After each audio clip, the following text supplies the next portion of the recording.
Ketemu lagi di channel Fahmi Hafidz. Kita kali ini akan belajar tentang gerak vertikal. Gerak vertikal itu dipelajari di SMA kelas 10, pelajaran fisika. Gerak vertikal. Gerak vertikal itu terdiri atas apa saja? Ya, ada 3, yaitu gerak vertikal ke atas, biasa disingkat GVA. Kemudian gerak vertikal ke bawah, biasa disingkat GVB, dan gerak jatuh bebas. Yang pertama, kita pelajari gerak vertikal ke atas. Intinya apa ya dari gerak vertikal ke atas? Intinya adalah gerak ke atas secara vertikal sehingga kecepatannya semakin berkurang. Keywordnya kecepatannya berkurang, jadi dia mirip dengan GLBB diperlambat, gitu ya. Kemudian gerak vertikal ke bawah, intinya apa? Kebalikannya dari gerak vertikal ke atas, berarti gerak ke bawah secara vertikal. Vertikal berarti lurus ya, nggak berbelok, sehingga kecepatannya semakin bertambah. Itu terakhir, yaitu gerak jatuh bebas. Nah, gerak jatuh bebas intinya apa? Gerak jatuh bebas itu intinya adalah GVB, gerak vertikal ke bawah, tanpa kecepatan awal. Ya, gambarnya yang mana di antara 3 ini? Ya, ini saya perlihatkan. Ini adalah gerak vertikal ke atas. Ya, ketika kita melemparkan bola ke atas, berarti itu gerak vertikal ke atas, jelas. Yang ini gerak vertikal ke bawah, ketika kita mendribble bola atau menjatuhkan ya, melemparkan sesuatu benda ke bawah, itu adalah gerak vertikal ke bawah. Yang terakhir adalah gerak jatuh bebas. Gerak jatuh bebas berarti kecepatan awalnya 0, tanpa kecepatan awal. Jadi dia jatuh. Ya, contohnya nih, biasanya dia boogie jumping ini biasanya menjatuhkan diri. Ada juga sih yang sengaja ada awalannya. Kadang-kadang sengaja orang ingin nyari sensasinya, dia menjatuhkan diri. Ya, seperti itu ya. Jadi sengaja menjatuhkan diri. Ada juga contohnya kelapa jatuh, buah-buahan, pokoknya buah-buahan yang masih di tangkainya tiba-tiba jatuh. Ya, biasanya durian runtuh ya, durian sengaja Pak cari durian yang jatuh, durian yang runtuh. Kenapa durian runtuh? Karena dia sudah matang biasanya. Daripada kita memetik, daripada petani memetik, biasanya petani itu menunggu yang sudah runtuh. Kalau sudah runtuh sendiri, jatuh sendiri, biasanya sudah matang. Itu lebih enak daripada yang dipetik ternyata masih mentah. Jadi itu gerak jatuh bebas. Kita lanjutkan ya. Sekarang gerak vertikal itu kan tadi ada 3 ya. Nah, ini ada rumus umumnya. Rumus umumnya itu mirip dengan GLB, mirip dengan GLBB ya. Kita sudah belajar rumus GLBB ada 3. VT sama dengan V0 plus minus AT, S sama dengan V0 kali T plus minus setengah AT kuadrat, VT kuadrat sama dengan V0 kuadrat plus minus 2AS. Nah, ini kita rubah A-nya menjadi G, gitu ya. Sedangkan S-nya menjadi H. Ya, saya ulangi, A menjadi G, S menjadi H. Itu bedanya. Yang lain sama. VT sama dengan V0 plus minus GT. Nah, ini VT sama V0 plus minus GT. AT menjadi GT. Ini S jadi H ya. V0 kali T plus minus setengah G. Nah, ini A, ini G. Itu ya. Nah, sama. Plus minus. Oke. Kemarin kita kalau GLB di GLBB itu plus untuk kecepatannya yang bertambah. GLBB dipercepat. Ini juga sama. Untuk yang plus itu untuk kecepatannya bertambah. Namanya bertambah berarti yang geraknya jatuh ke bawah, gerak vertikal ke bawah. Sedangkan berkurang ya, minus itu untuk yang gerak vertikal ke atas. Ini. Yang terakhir, rumus terakhir. Jadi setelah kita sudah menghafalkan rumus ini adalah rumus 6, ini jadi 3 sama seperti GLBB. Yang terakhir GJB, gerak jatuh bebas. Apa rumusnya? Mirip dengan gerak vertikal ke bawah, tapi V0-nya kita hapus ya. Jadi plus minus ini kita hapus, V0 plus minus hapus, ini sampai sini hapus, ini sampai sini hapus. Kenapa? Ya karena V0-nya 0. 0 dikali T ya 0, nggak ngaruh. Sehingga rumusnya VT sama dengan GT, H sama dengan setengah GT kuadrat, VT kuadrat sama dengan 2GH. Jadi kalau kita sudah menghafal rumus GLBB, kita bisa memodif untuk mendapatkan rumus gerak vertikal ke atas dan ke bawah. Untuk mendapatkan rumus GJB, kita modif lagi atau kita hilangkan ya fenolnya, sehingga dapatlah rumus GJB. Oke, keterangannya bagaimana? Sama seperti sebelumnya, fenol adalah kecepatan awal satuannya meter per sekon, VT adalah kecepatan akhir satuannya meter per sekon ya, kecepatan akhir atau kecepatan di waktu tertentu. H adalah perpindahan atau perubahan ketinggian. Jadi misalnya awalnya ketinggiannya 10, kemudian diamati sampai ketinggian 7, berarti berapa? 10 dikurang 7 sama dengan 3. Gitu ya. Jadi di sini adalah ketinggiannya adalah bukan ketinggian saat tertentu, tetapi kadang-kadang ketinggian berapa ininya ya. Tergantung di soalnya ya. Kadang dia soalnya dari atas hingga bawah, berarti ya misalnya dari 10 ke 0, berarti ya 10 kurang 0, 10 gitu ya. Umumnya seperti itu. Tapi juga bisa digunakan ketika 10 sampai 3 misalnya gitu. 10 sampai 7 berapa? Hanya delta H, lebih tepat delta H. Nah, seperti ya. Jadi lebih tepat sebenarnya delta H, cuma di beberapa buku menggunakan H saja. Intinya adalah perpindahan secara vertikal, bukan perpindahan secara horizontal ya. Yang lain sama, T waktu, G adalah percepatan gravitasi, satuannya meter per sekon kuadrat. Umumnya digunakan G-nya 10 meter per sekon kuadrat untuk memudahkan perhitungan. Selanjutnya ada contoh soal gerak vertikal ke atas. Saya baca, Eka melempar bola ke atas dengan kecepatan awal 10 meter per sekon. Nah ini keywordnya, kita tandain keywordnya. Kecepatan awal lambangnya adalah V0, 10 meter per sekon. Percepatan gravitasi di tempat Eka berdiri sebesar 10 meter per sekon kuadrat. Nah, ini percepatan gravitasi ya. Ini kita kasih lambang G. Kemudian tentukanlah kecepatan bola. Ini pertanyaannya kecepatan bola VT ya, kecepatan bola setelah bergerak 1 detik. Nah, ini sebagai T. Dan ketinggiannya ini adalah H ya. Awalnya anggap saja berada di tanah ya, anggap saja berada di tanah karena tidak diketahui posisi di mana, anggap aja berada di tanah. Maka kita gunakan rumus yang pertama tadi, VT sama dengan V0 dikurang GT sama dengan 10, VT nya 10, G nya 10, T nya 1. Nah ini berapa? Berarti 10 dikurang 10 sama dengan 0 meter per sekon. 0 tuh berarti bagaimana? 0 berarti bendanya diam atau bolanya diam. Jadi diam ya berarti nggak bisa bergerak ke atas lagi, gitu ya. Jadi dilempar ke atas, maka sampai ketinggian tertentu diam. Selanjutnya, berapakah ketinggiannya? Ketinggian kita gunakan rumus H sama dengan V0 kali T min setengah GT kuadrat. Kita masukkan angka-angkanya 10, T-nya yang tadi ini 1, dikurang setengah kali 10 ya, T-nya 1. 10 kali 1 10, ini setengah kali 10 kali 1 kuadrat sama dengan 5. Hasilnya adalah 5 meter. Jadi kalau kita melempar bola dari tanah dengan kecepatan 10 meter per sekon, maka si bola itu akan mencapai ketinggian maksimumnya ya, nggak bisa bergerak ke atas lagi, atau V0 sama dengan VT sama 0 setelah bergerak 1 detik dan ketinggiannya 5 meter. Oke. Selanjutnya ada soal lagi nih, gerak vertikal ke atas. Sebuah mesin melempar bola ke atas dengan kecepatan awal 20 meter per sekon. Tentukanlah tinggi maksimum bola tersebut serta waktu untuk mencapai ketinggian maksimumnya. Gunakan G sama dengan 10 meter per sekon kuadrat. Oke. Kecepatan awal kita tandain sebagai keyword. Nah, ini V0 sama dengan 20 meter per sekon.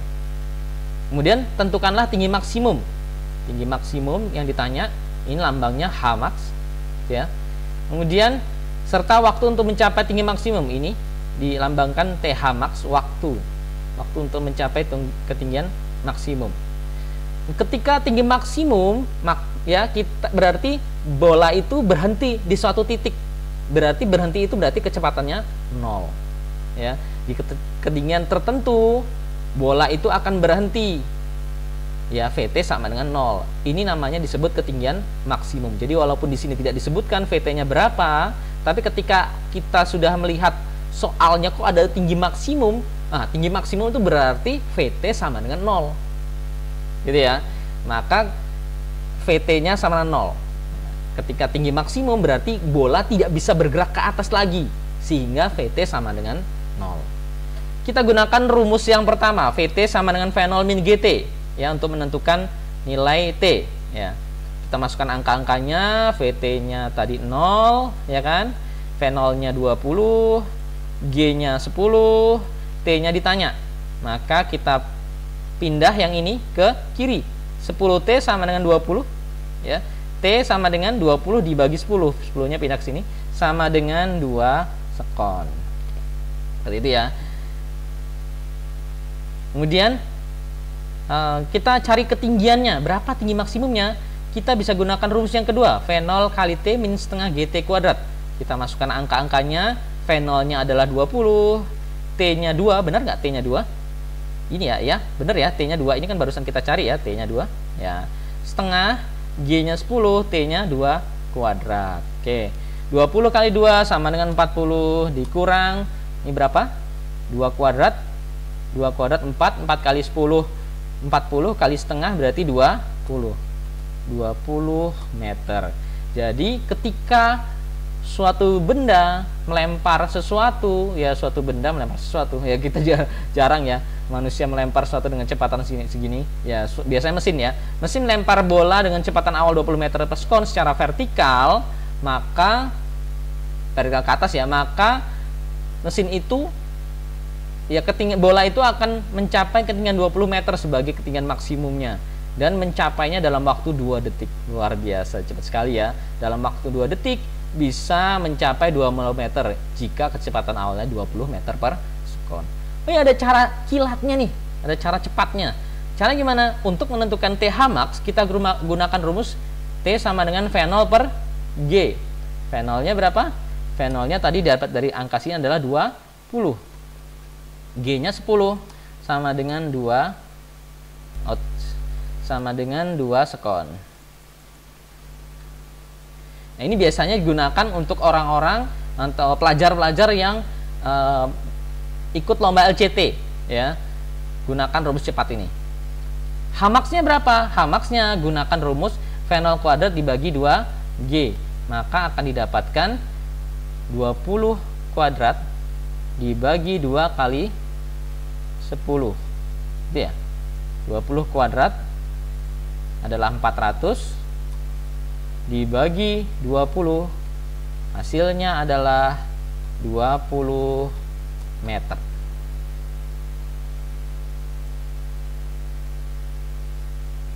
Saya rapihkan dulu bentar. Oke. Kita bandingkan sama ya ternyata ya. 2 sekon, 2 sekon, 20 meter, 20 meter. Sama. Ya, ternyata sama dan harus sama. Kalau nggak sama, ya nggak bisa. Ini cara kilat ini berlaku untuk jika H0-nya itu dari tanah. H0-nya adalah 0 ya. Kalau dia H0-nya dari suatu ketinggian tertentu, ini nggak bisa digunakan. Misalnya dari sebuah gedung melemparkan bola ke atas. Nah, ini tidak digunakan ya, tidak disarankan menggunakan ini, nanti salah, bisa salah. Atau ini dimodifikasi dulu lah ya, sehingga nanti benar. Selanjutnya kita akan mempelajari contoh soal gerak vertikal ke bawah. Ada soal seperti ini. Vino mendorong bola basket ke bawah dengan kecepatan 5 meter per sekon. Bola mencapai lantai setelah bergerak 0,07 detik kemudian. Tentukanlah kecepatan bola saat mencapai lantai serta ketinggian tangan Vino terhadap lantai G sama dengan 10 meter per sekon kuadrat. Ini terus terang saya buat angkanya agak real, agak-agak sesuai dengan kondisi ya. Mungkin ini saya juga nggak tahu 5 ini bener nggak sesuai dengan kondisi tangan kita. Apakah pemain-pemain basket memang segini kecepatannya saat mendribble? Saya hanya mengira-ngira saja. Semoga benar ya. Oke, yang jelas angka tertentu ada yang benar. Kecepatan 5 meter per sekon itu kita anggap sebagai V0. V0 5 meter per sekon. Bola mencapai lantai setelah bergerak 0,07 detik. Ini berarti kita kasih lambang T, ya. Hitungkanlah kecepatan bola saat mencapai lantai. Ya, VT itu yang ditanya, kecepatan bola saat mencapai lantai.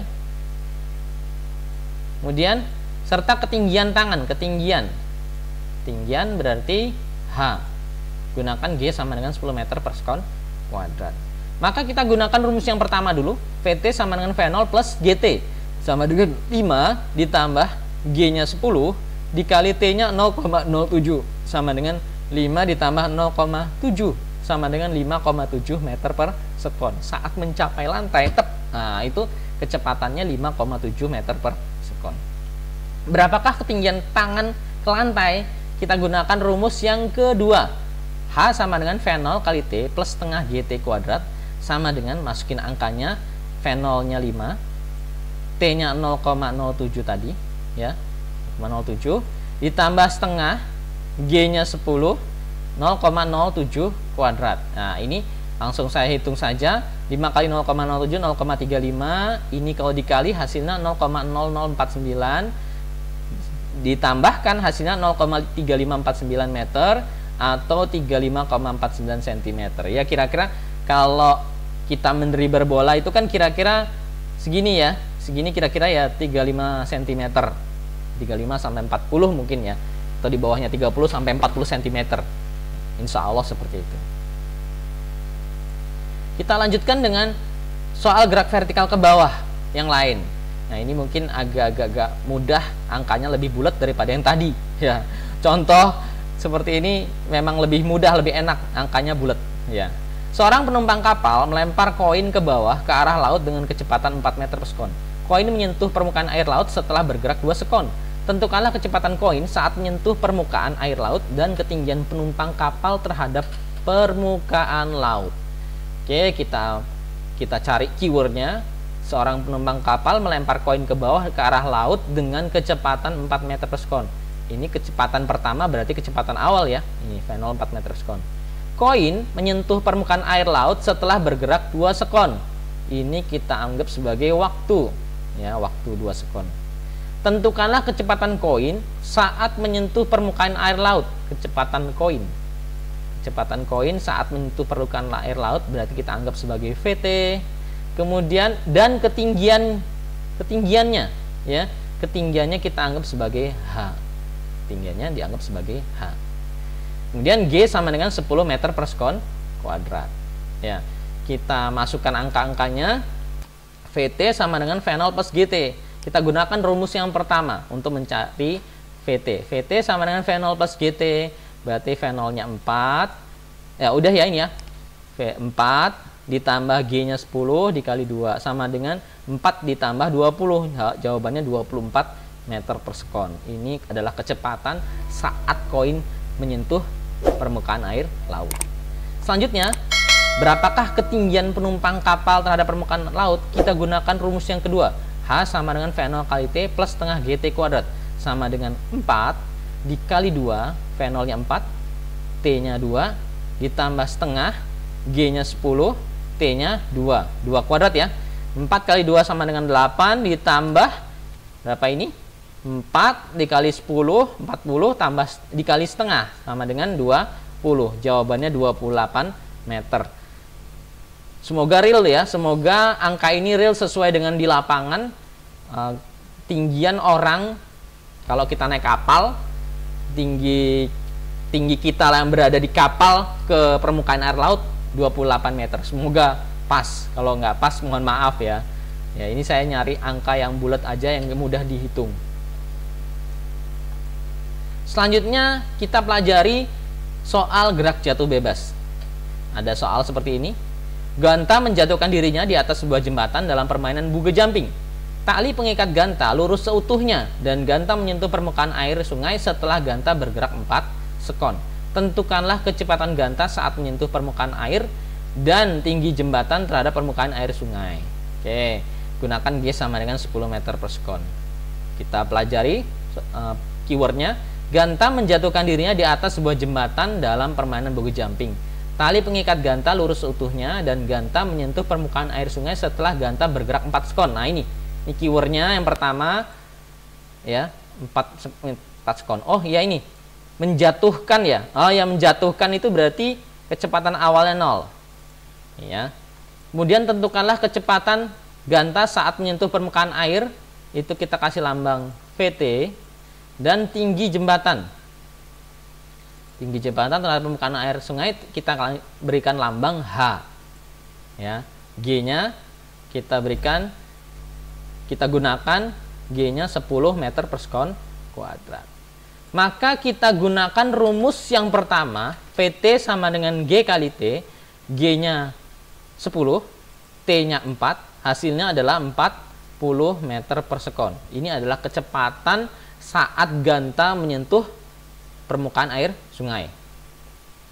Berapakah ketinggiannya dengan jembatan yang ketika mulai jatuh sampai kena air itu berapa? Kita gunakan rumus yang kedua, H sama dengan setengah GT kuadrat sama dengan setengah dikali 10, T-nya adalah 4, maka 4 kuadrat 16, 16 kali 10 160, 160 kali setengah adalah 80 meter ya. Semoga bermanfaat. Terus like dan subscribe serta nantikan video-video menarik lainnya. Terima kasih. Wassalamualaikum warahmatullahi wabarakatuh.